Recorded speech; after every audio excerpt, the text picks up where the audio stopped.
Hey Shooby Doodlers, this is where we left off last time. What have I been doing this week? Watching television again. I cannot begin to tell you who these people are.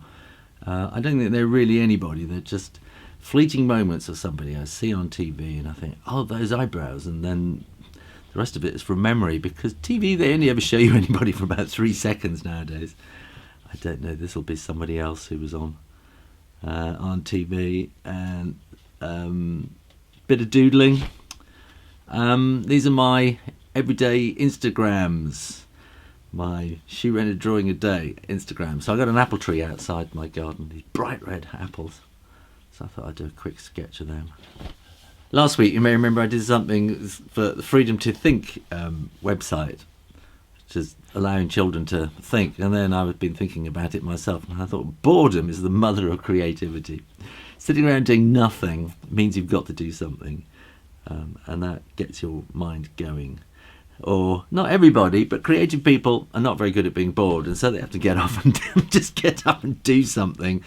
So I said, don't do something today, because it make you want to do something. And Backslot on Instagram added, boredom is the mother of creativity and summer vacation is the grandmother, which I thought was very, very funny. Don't know what that was about. This was watching Mastermind. I don't know if you have that where you live. Sort of a quiz for brainy people. And one of the questions was about QWERTY. What are the top what are the top letters and on the keyboard? And I thought really it should be QUERTY, shouldn't it? Anyway, more just drawing people off the TV.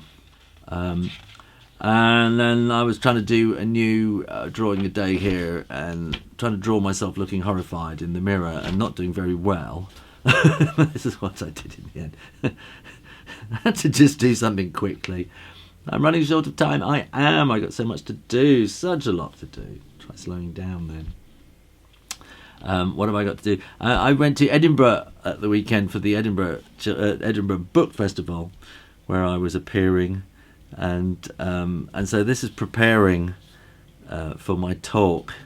I was talking about my book Dragon Gold, and I wanted to talk about how in Wales during their Eisteddfod sometimes schools have making competitions, and how I saw a school once that had been making aeroplanes. This is not a terribly good one, made out of a toilet roll, and this one's made out of a washing up liquid bottle, and this is an amazing one that was made out of a Coca-Cola bottle.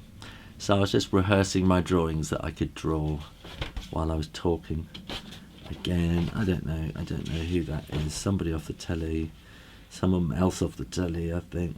Or maybe that was from a clothes catalogue or something. I don't know who. So anyway, and there I did one little thing there for my so I did this for my drawing a day.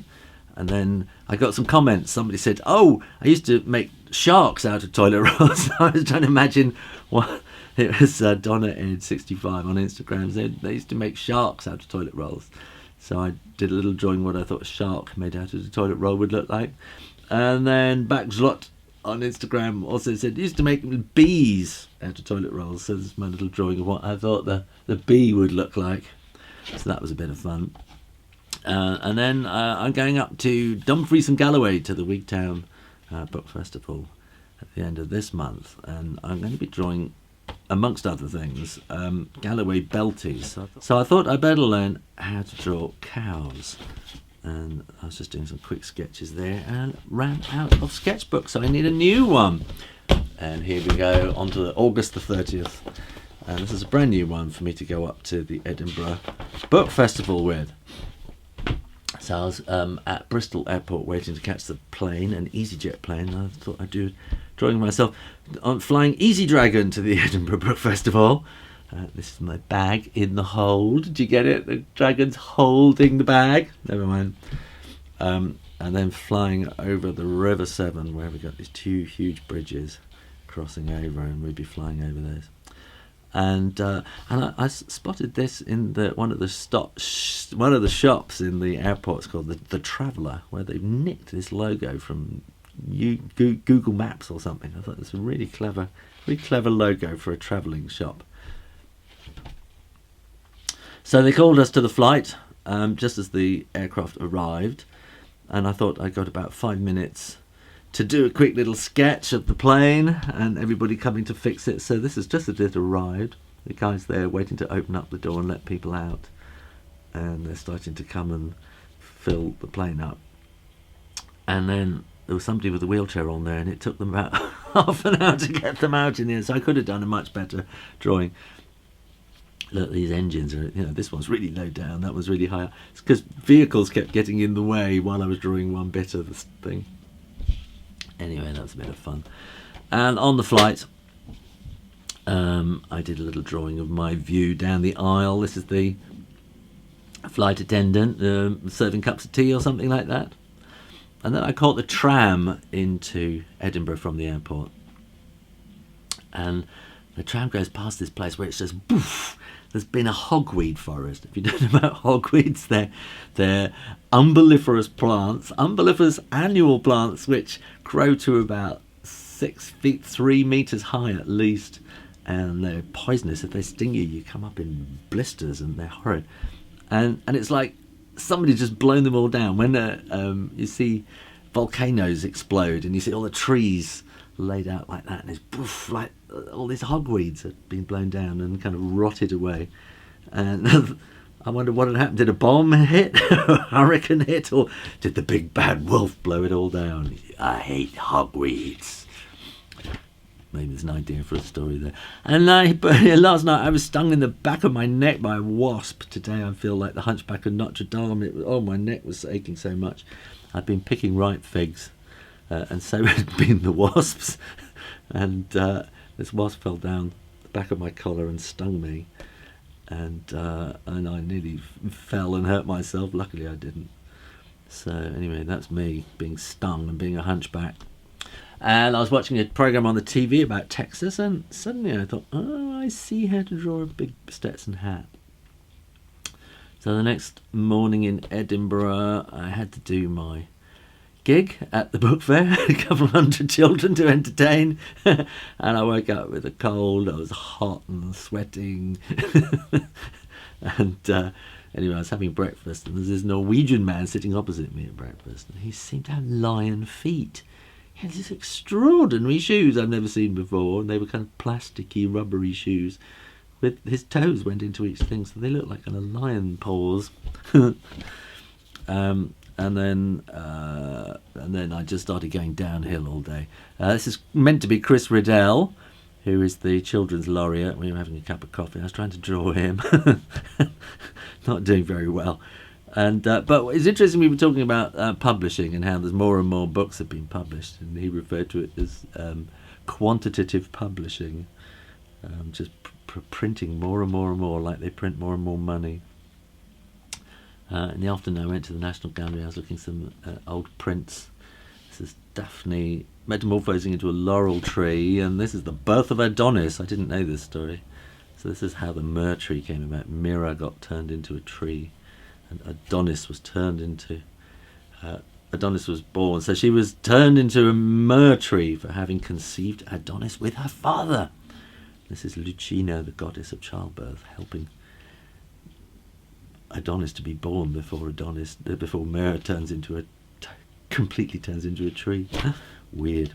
And then there's this beautiful painting in there by Thomas Gainsborough, Mrs. Graham, and in the room there are lots and lots of other portraits, and she just stands out, and I realised that it doesn't matter how worthy all the other portraits are. The one you want to look at is the pretty lady, painted really beautifully by a brilliant artist, and it doesn't matter how much art you put into something. What people really like to look at is pretty ladies, beautiful women, yeah, in a gallery full of the world's greatest paintings. Maybe not always the greatest works. There is still nothing quite like a strikingly beautiful woman to draw one's eye across the room. Of course, it helps if it's painted by Gainsborough. And then also there was this Memling painting, little piece of a Memling painting in the National Gallery, upstairs, squashed in a corner behind a box showing carvings of monks. I think it's the best picture in the whole museum, actually. Shame it's almost hidden away. And later I went to an event at the Edinburgh Book Festival. While we were queuing up, I just quickly did this because there was a seagull sitting on the top there and watching all of us.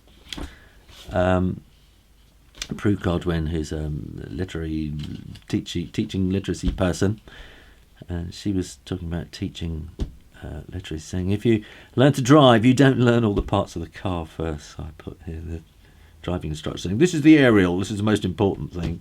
You don't need to know about the aerial or how it works to drive a car. You just get in and drive it. Similarly, learning to read and write, you don't need to learn, all the constructions. Just do it. And this is Chris Riddell again saying, draw me a picture of hope. So I drew hope on a rope. As a kind of a handling, it's a rope ladder, somebody hanging down a rope ladder to pull you out of where you are. And he was talking about first world problems. He said his phone went wrong or something like that. He didn't know what to do, and his daughter had said, first world problems, Dad. And I hear that a lot with people drawing, they saying, I've got to have this pen, I've got to have that pencil, I've got to do it on an iPad or something. No, you don't. Just get any old piece of paper and just draw. This person says, I can't draw properly unless I use a Rotring 800 to sketch it out first, and this paper is no good. I don't know what this is. I think I was watching a program on the Greeks. I had such a bad cold I didn't know what I was doing, and then I think this was a program about the Indians. This is a disco leopard, which is rather fantastic. And here, this is a place with the Buddhas where the heads would have to be removed for their own safety. Oh, that's a little sad. This is me feeling grotty. This is sitting on Haymarket Station, looking across the platform, and all these kind of different things going on. And then I went off to North Ayrshire, which is the other side of the country in Scotland. And I was with Cassie, who was looking after me for the day, and she had a pop-up banner thing, so I called her the pop-up lady. And so, yes, I'm just imagining having a pop-up with a lady, little watchy. And I had a pint of Tennent's with my supper that night, and I hadn't had a pint of Tennent's for a while. And I was looking out across the bay at Elsa Craig, which is this kind of rock which sits in the middle of the Firth of Clyde. And the librarian we'd been with had said her mother had started painting and painted a picture of Elsa Craig like this, and her children had said, why is the sun grey? And they thought it was meant to be a sunset, but it wasn't. So anyway, and Elsa Craig is not a tomato either. And so this is my drawing for the day as well. So this is how I feel, but this is how I shall have to present myself, full of cold. Only 2 more school sessions before I go home to my bed. And then this is waiting for the plane in Edinburgh to go home. So I feel like I've been talking about dragons for days. And the dragon saying, you have. While I was in Edinburgh Airport, they had these screens with adverts, and I was really impressed by one advert for Vodafone Roam and Play for £3 a day. And it's just a screen, and then this girl pops up, takes a selfie and pops down again, and she pops up and does a different selfie and pops down again. And it's just so simple. It's 10 seconds. I was counting it. And it just goes on and on and on, playing, and just kind of grabs your attention. So I got home, catching up on X Factor.